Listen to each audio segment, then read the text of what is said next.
शंकरनगर नाम के एक राज्य में हर्षवर्धन नाम के एक बड़े व्यापारी रहते थे। उनकी दो बेटियां थीं। बड़ी बेटी रूपाली और छोटी बेटी दीपाली थी। उन दोनों की उम्र में ज्यादा फर्क नहीं था। एक दिन दोनों बहनें अपने पिता हर्षवर्धन के पास आईं और कहने लगी, पिताजी, हम कितने दिन से बाहर घूमने नहीं गए। हर्षवर्धन मुस्कुराए और बोले, अरे अरे मेरी प्यारी बच्चियों, उदास मत हो, आज हम तुम्हें बाहर घुमाने ले जाएंगे। दोनों बहनें बहुत खुश हुई। फिर दोनों बहनें अपने पिता के साथ घूमने गई थीं। रास्ते में उन्होंने अपने राज्य के राजा को देखा तो हर्षवर्धन उनके पास जाकर बोले, आप किसी की प्रतीक्षा कर रहे हैं महाराज? राजा बोले, अपने सैनिक की। असल में हमारे घोड़े का स्वास्थ्य अचानक खराब हो गया है, इसलिए सैनिक हमारे लिए घोड़ा लाने गया है। हम बस उसी की प्रतीक्षा कर रहे थे, वो आता ही होगा। हर्षवर्धन बहुत दयालु और अच्छे व्यक्ति थे, इसलिए राजा को परेशान देखकर उन्होंने कहा, महाराज, अगर आप चाहें तो आप हमारे यहाँ चल सकते हैं, हम आपका अच्छे से ध्यान रखेंगे। राजा ने कहा, नहीं, उसकी कोई आवश्यकता नहीं, हमारा सैनिक आता ही होगा। आपने पूछा, उसके लिए आपका धन्यवाद। आपसे मिलकर मुझे बहुत अच्छा लगा। आप बहुत भले व्यक्ति हैं। हर्षवर्धन ने कहा, धन्यवाद महाराज। ठीक है, अब हम चलते हैं महाराज, आज्ञा दीजिए। जैसे ही हर्षवर्धन अपनी बेटियों के साथ आगे चलने लगते हैं, अचानक ही राजा को एक सांप आकर काट लेता है और राजा की चीख सुनकर हर्षवर्धन राजा के पास गए। महाराज, क्या हुआ महाराज आपको? राजा कहते हुए बोले, हमारे पैरों में दर्द हो रहा है और खून भी निकल रहा है, शायद हमें किसी सांप ने काट लिया है। हर्षवर्धन ने चौंक कर कहा, क्या? तो फिर आपको शीघ्र ही पास के किसी वैद्य के पास ले जाना होगा। आइए महाराज, मैं आपकी सहायता करता हूँ। दोनों बहनें भी अपने पिता की सहायता की और राजा को वैद्य के पास ले जाते हैं। फिर राजा का इलाज करवाते हैं। हर्षवर्धन अपनी बड़ी बेटी रूपाली को राजा के सैनिकों को बुलाने के लिए भेज देता है। सैनिक मंत्री जी भी वहां पहुंचते हैं। मंत्री ने राजा को देखते ही कहा, महाराज, क्या हुआ आपको? राजा बोले, अब हम ठीक हैं, वो भी सिर्फ इस व्यक्ति की वजह से। इन्होंने हमारी बहुत सहायता की है। हम आपको कोई इनाम देना चाहते हैं। हर्षवर्धन ने कहा, महाराज, यह तो मेरा कर्तव्य था। आप हमारे राज्य के राजा हैं, इतना तो हम कर ही सकते हैं महाराज। राजा बोले, तुम इतने अच्छे हो व्यक्ति हो तो तुम्हारी बेटियां कितनी अच्छी होंगी, और इसने तो सैनिकों को भी बुलाया था। हर्षवर्धन ने कहा, धन्यवाद महाराज। राजा ने फिर कहा, आजकल हम अपने पुत्र के लिए एक अच्छी वधू ढूंढ रहे हैं। हम सोच रहे हैं कि क्यों ना हम अपने पुत्र का विवाह आपकी बड़ी बेटी से करवा दें। हर्षवर्धन बहुत खुश हुआ और फिर कहने लगा, बहुत बहुत धन्यवाद महाराज, इससे तो मेरी बड़ी पुत्री का जीवन संवर जाएगा। राजा ने कहा, ठीक है, तो अब से यह हमारी भी पुत्री है। हम अपने पुत्र का ब्याह तुम्हारी बड़ी पुत्री से ही करवाएंगे। यह हमारा वचन है। जब इन दोनों के विवाह की उम्र होगी तो हम इनका विवाह करवा देंगे।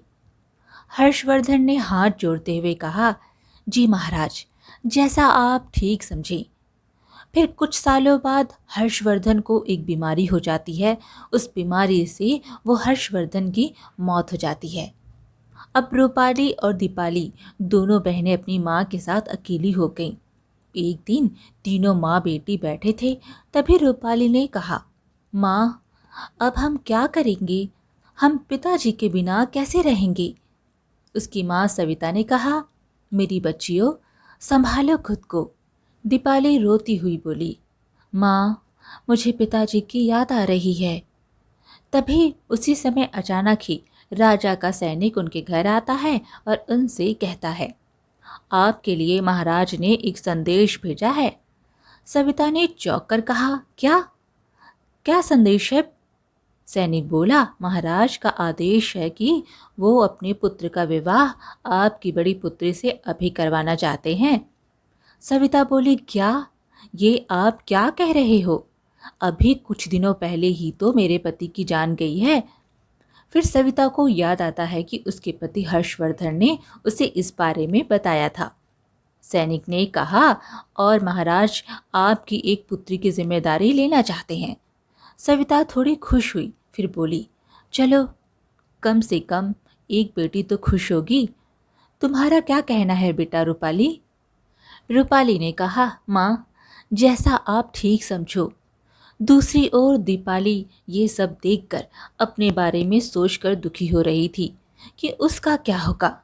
सविता ने कहा, मैं अपनी बेटी को अभी तैयार करके भेजती हूँ। तभी रूपाली बोली, माँ, क्या मैं अपने साथ दीपाली को भी ले जा सकती हूँ? मुझे वहाँ अजीब लगेगा। ठीक है, सविता ने कहा, बेटी, पर शादी के बाद इसे वापस आना होगा, यह वहाँ नहीं रुक सकती। तभी सैनिक आकर बोला, कृपया आप तैयार हो जाइए, हमें अभी निकलना होगा। रूपाली ने कहा, नहीं, मैं जाने से पहले सबसे मिलना चाहती हूँ। आप जाइए, मैं अपनी छोटी बहन के साथ आ जाऊंगी। सैनिक ने कहा, जैसा आप ठीक समझे। सैनिक वहाँ से चला जाता है। सब लोगों से मिलने के बाद रूपाली और दीपाली महल के लिए निकल जाते हैं। तभी दीपाली के दिमाग में एक खुरापात आती है, रूपाली तो अब से महल में रहेगी, तो मेरा क्या होगा? मेरी शादी किससे होगी? राजा के बेटे से मेरी शादी भी तो हो सकती है। मैं रूपाली से ज़्यादा छोटी भी नहीं हूँ, और मैं उससे ज़्यादा सुंदर भी तो हूँ। ये सोचते सोचते वह तालाब के पास पहुँच गए। उस समय दीपाली बहुत गुस्से में थी। उसे लगने लगा वो रूपाली से ज़्यादा सुंदर है, तो उसी की राजा के बेटे से शादी होनी चाहिए। रूपाली तालाब के किनारे बैठकर पानी पीती है और दीपाली को भी आवाज़ देती है, दीपाली, आप पानी पी ले। दीपाली पास आती है और पूछती है, बहन, क्या तू मेरे लिए कुछ भी कर सकती है? रूपाली बोली, हाँ बहना, मैं तेरे लिए कुछ भी कर सकती हूँ। अभी रूपाली बोल ही रही थी कि अचानक दीपाली पीछे से उसे पानी में धक्का दे देती है। रूपाली को कुछ समझ नहीं आता कि उसकी बहन ने ऐसा क्यों किया। आखिर दीपाली चाहती क्या थी? रूपाली चिल्लाते हुए पानी के बहाव की वजह से दूसरी ओर बह जाती है। दीपाली अब सोचने लगती है, अरे, मैंने ये क्या कर दिया? मुझे अपनी बहन के साथ ये मजबूरी में करना पड़ा, पर अब मुझे महल चलना चाहिए। राजा के बेटे के साथ एक सुंदर लड़की को ही होना चाहिए। कुछ देर बाद वह महल पहुंच जाती है। सब लोग उसे अपनी होने वाली रानी समझकर उसका स्वागत करते हैं। दीपाली यह सब देखकर बहुत खुश हो जाती है। दूसरी तरफ उस तालाब के किनारे से एक लड़का गुजरता है। रूपाली की चीखने की आवाज़ सुनकर रूपाली को बचाने आता है। फिर वो रूपाली को पानी से बाहर निकाल देता है। रूपाली बेहोश हो जाती है। वो लड़का सोचता है, अरे, मुझे इसे तुरंत वैद्य के पास ले जाना होगा। उस लड़के ने रूपाली को वैद्य के पास से इलाज करवाया और रूपाली को होश आया। रूपाली कहने लगती है, मैं कहाँ हूँ? तुम कौन हो? उस लड़के ने कहा, मैं वीर हूँ। तुम पानी में गिर गई थी, मैंने तुम्हें बाहर निकाला और यहाँ ले आया। रूपाली बोली, नहीं, मैं गिरी नहीं थी, मुझे मेरी बहन ने धक्का दिया था। वीर ने कहा, बहन ने? क्यों? रूपाली बोली, वो मैं तुम्हें नहीं बता सकती, बस ये कह सकती हूँ कि उसे वो चाहिए जो मेरे पास है। वो मेरी बहन है, अगर वो मुझसे मांगती तो मैं उसे दे देती। इतना कहते ही रूपाली फूट फूट कर रोने लगती है। वीर ने कहा, देखो, तुम रोना बंद करो। रूपाली बोली, मैं तो अपनी बहन को हमेशा खुश देखना चाहती हूँ। मुझे समझ नहीं आ रहा मैं क्या करूँ, कहाँ जाऊँ। वीर ने कहा, देखो, तुम मेरे साथ चलो।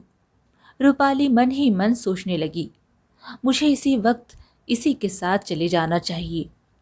अगर मैं माँ के पास गई तो माँ दीपाली की ये हरकत बर्दाश्त नहीं कर पाएगी, और अगर महल गई तो सब दीपाली को बुरा भला कहेंगे। जैसे भी है तो वो मेरी बहन ही।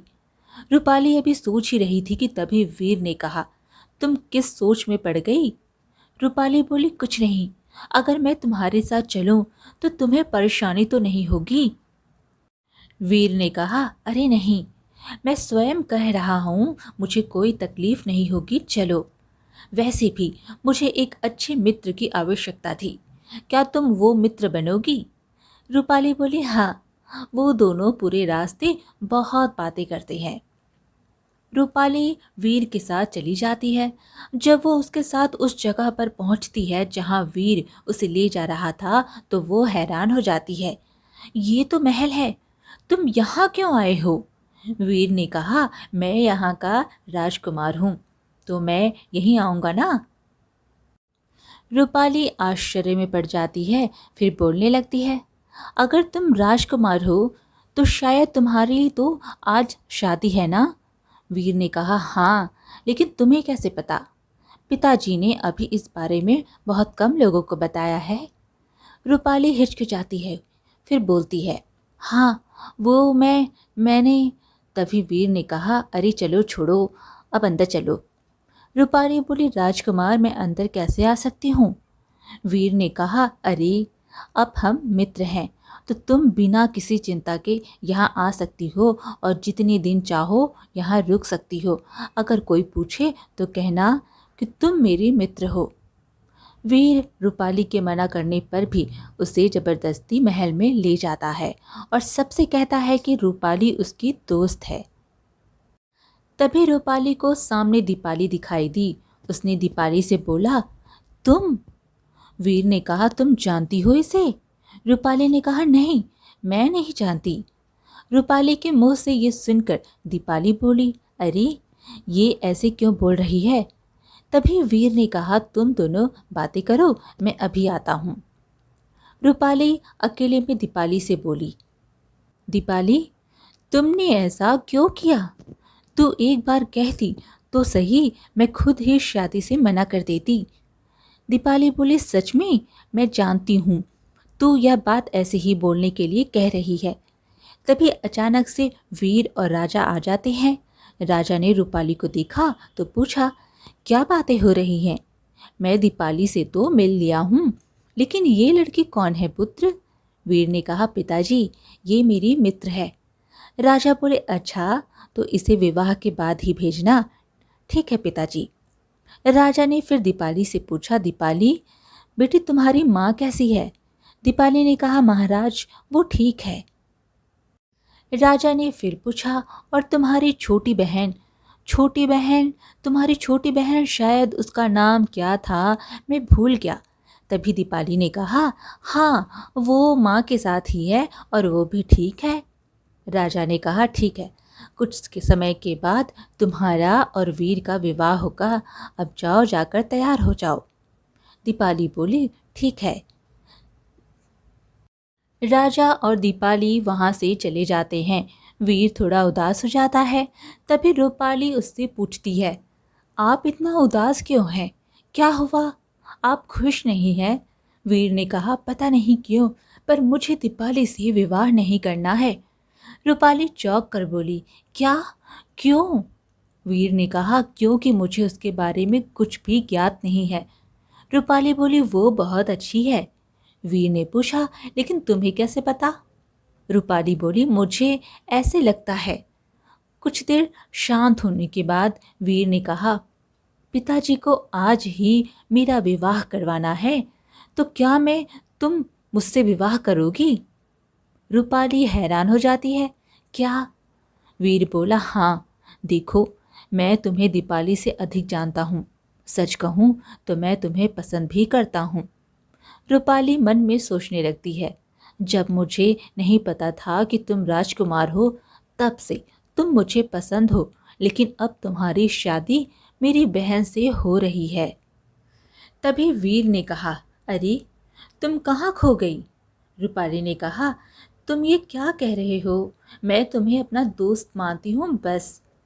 वीर ने कहा, ना जाने क्यों मुझे ऐसा लग रहा है जैसे मेरे फैसले की पिताजी की नज़रों में कोई कीमत नहीं। उनके लिए उनका वचन अधिक आवश्यक है। रूपाली बोली, ऐसा मत बोलो, जो होगा अच्छा होगा। कुछ देर बाद शादी की रस्में शुरू हो जाती है।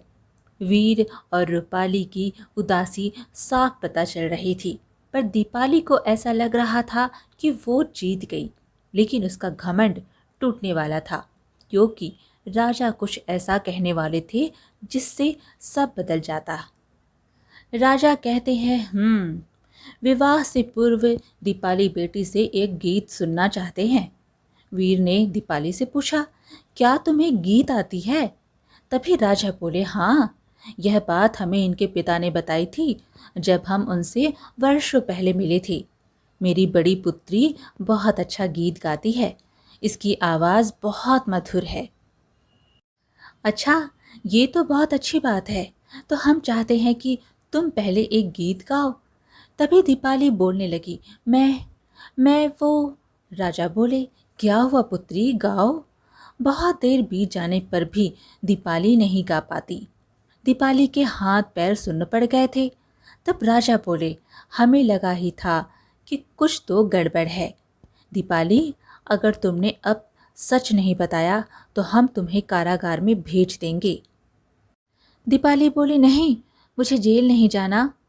रूपाली दीपाली को घबराते और डरते देखकर रुक नहीं पाती और राजा से कहती है, नहीं, रुक जाइए महाराज, यह मेरी बहन है। राजा हैरान हो गया, क्या, यह सब क्या हो रहा है?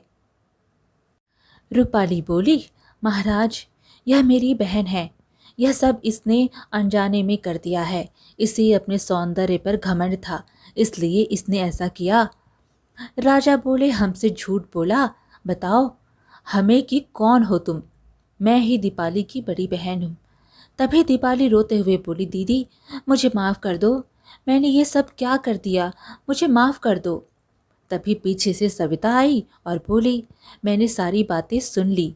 मैं ऐसा सोच भी नहीं सकती थी दीपाली कि तुम ऐसा करोगी। तुम अपनी बहन के साथ ऐसा कैसे कर सकती हो? राजा ने कहा, हम यह भी जानते हैं कि तुम और वीर एक दूसरे को प्रेम करते हो। तब वीर ने कहा, ओह, तो अब समझा, तुमने अपनी बहन के लिए मुझे मना कर दिया था।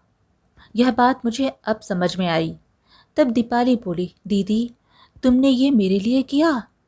रूपाली बोली, हाँ महाराज, यह मेरी छोटी बहन है, मैं इसे जानती हूँ, और ये भी कि इसे अपनी गलती समझ आ गई है। दीपाली बोली, मुझे माफ़ कर दो दीदी, मैं शायद सूरत से अच्छी हूँ, पर तू दिल से सूरत से सबसे अच्छी है। मैं एक अच्छी बहन भी नहीं बन पाई। रूपाली बोली, कोई बात नहीं, तो अब बन जा। सविता बोली, दीपाली, तुमने अपनी गलती की माफ़ी मांगी, यह देखकर अच्छा लगा, इसलिए अब मैं भी तुम्हें माफ़ करती हूँ।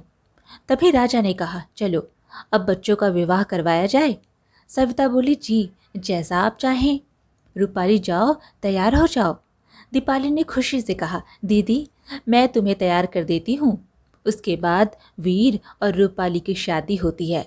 सविता और बाकी लोग बहुत खुश थे, पर राजा दीपाली के चेहरे पर उदासी देखते हैं तो दीपाली से कहते हैं, पुत्री, तुम्हें एक बात बताऊं, मेरा एक छोटा पुत्र भी है, वो भी बहुत अच्छा और सुंदर है। दीपाली बोली, सच में? आप मेरा मजाक तो नहीं बना रहे हैं ना? राजा बोले, नहीं, उसका नाम समर है, वो आने ही वाला है, तुम्हें इससे मिलकर अच्छा लगेगा। मुझे लगता है कि जो होगा अच्छा ही होगा। तभी समर वहाँ आता है। राजा बोले, अरे देखो, वो आ गया। समर आकर राजा से बोला, पिताजी, आप कैसे हैं? राजा बोले, हम ठीक हैं पुत्र, तुम कैसे हो पुत्र? समर ने कहा, मैं भी ठीक हूँ पिताजी। पिताजी, क्या बड़े भैया का विवाह हो गया? भैया, क्या आप मेरे लिए थोड़ी देर रुक नहीं सकते थे? वीर ने कहा, हाँ, तेरे लिए रुकते तो हमारा विवाह ही नहीं हो पाता। आज भी हमेशा की तरह तू देर से आया है। सभी आपस में बात कर रहे थे, तभी समर दीपाली को देखता है और दीपाली समर को। राजा उन्हें देखकर समझ जाते हैं कि उनका फैसला गलत नहीं था। सविता भी अपनी दोनों बेटी को देखकर खुश होती है। फिर कुछ महीनों में ही राजा ने समर और दीपाली की शादी भी करवा दी और फिर दोनों बहनें एक साथ अपने ससुराल में खुशी खुशी रहने लगी। आज की कहानी यहीं पर समाप्त हुई। फिर मिलेंगे एक और कहानी के साथ। कहानी पसंद आए तो कमेंट में हरे कृष्णा ज़रूर लिखें और चैनल को सब्सक्राइब करना बिल्कुल ना भूलें। धन्यवाद।